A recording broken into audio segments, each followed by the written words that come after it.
What states in the U.S., and we will go to the left side here first, what states in the U.S. have a good example of the balance discussed, whether a Religious Freedom Restoration Act law or other? Can I just say that I never thought I'd see the two of you be to the left of us, so it's great. I've thought about that all night. All righty. If you turn around, it'll make more sense. You want that again, or are you good to go with that? Which state has a good example?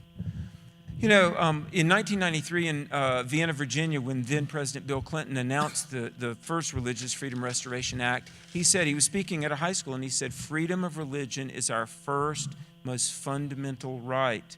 And I would agree. I would agree with that.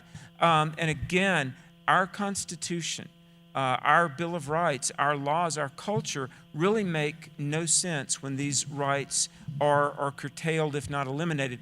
Let me just say this. I've got a lot of experience interacting with public schools on both sides of my family, my dad's side and my mother's side. We come from a long line of public school teachers.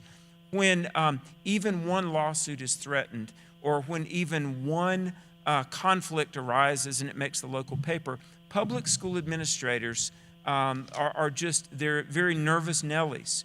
And I think about the rich tapestry of not only religious history, but American history that students have not been allowed to know about because many school administrators are so fearful that if they allow an expression of Christmas, or if they allow students to say Easter rather than spring break, or if they say Christmas, the feared C word, rather than winter solstice, you know, there's going to be a lawsuit, or there's going to be some threat of some public scandal.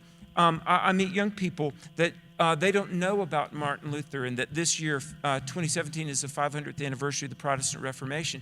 Friend, you cannot understand Western Civ. You can't understand things like everything from the Magna Carta to the Federalist Papers to the Constitution unless you understand the milieu, the backdrop that brought us to where we are in history. And what our students and our culture at large has become is less informed, less inspired, less passionate, less equipped to defend the liberties, the freedoms that have given us the safest, most prosperous, most enviable nation in the world, because out of the quest that nobody be offended and nobody be coerced, we've squelched not only religious speech, free speech, and I would say the future of our country and the beneficence and well-being of people hang in the balance because of that.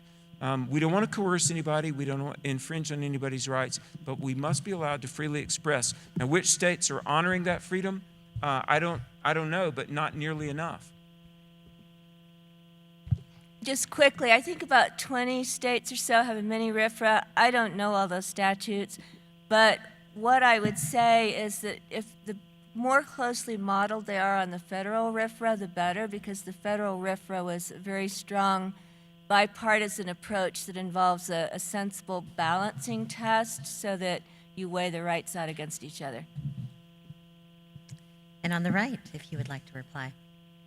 So without delving into the nuance of state law that we're all hinting that we actually don't know, so sorry about that, but I didn't do my 50-state survey of this before. But as a general matter, I think there's less disagreement than some of the frankly paranoia I'm hearing would indicate.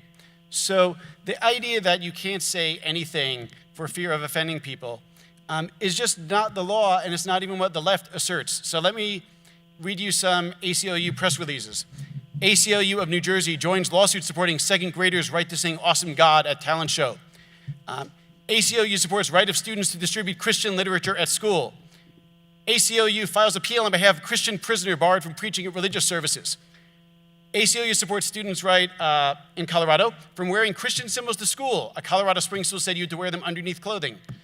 And finally, my favorite meta one, ACLU tells high school to allow students to protest ACLU at football game. So, forget whether I agree with you. Don't worry, Christian conservatives. Don't worry, Alex. Your disproportionately Jewish liberal lawyers at the ACLU are on it. And you can look at aclufightsforchristians.com. It's a website I just found.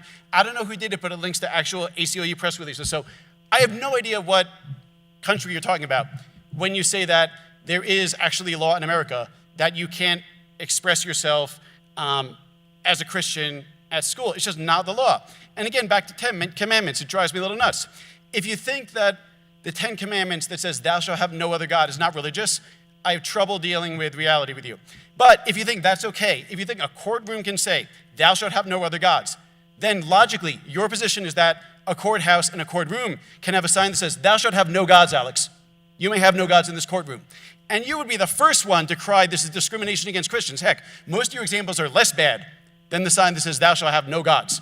So at some point, you need to take seriously, everybody, the idea that you can't say that we can have the 10 Commandments because it's not religious. That's just not going to be taken seriously by any judge, and thankfully has not been. And secondly, if you're saying that's okay, then you got to concede that atheists can shut you down in a way that doesn't actually get permissible in America. It's only permissible in Alex's world, in which Christians are the most persecuted group in America. I can assure you that if you actually talk to some Muslim folks or some gay and lesbian folks, it is actually not harder to be Christian in America than it is to be LGBT. If you find me a case of a Christian who wasn't sold a cake, if you find me hate crimes against Christians on par with LGBT folks, if you find something akin to what is happening to Muslims, I don't know, all over the place all the time, then, I'll buy you a beer. But you'd think we live in a country where we would think someday perhaps we might have a Christian president someday, rather than a country in which we've had, 45, although I know Alex is on record disagreeing about Obama, and perhaps we could disagree about Thomas Jefferson.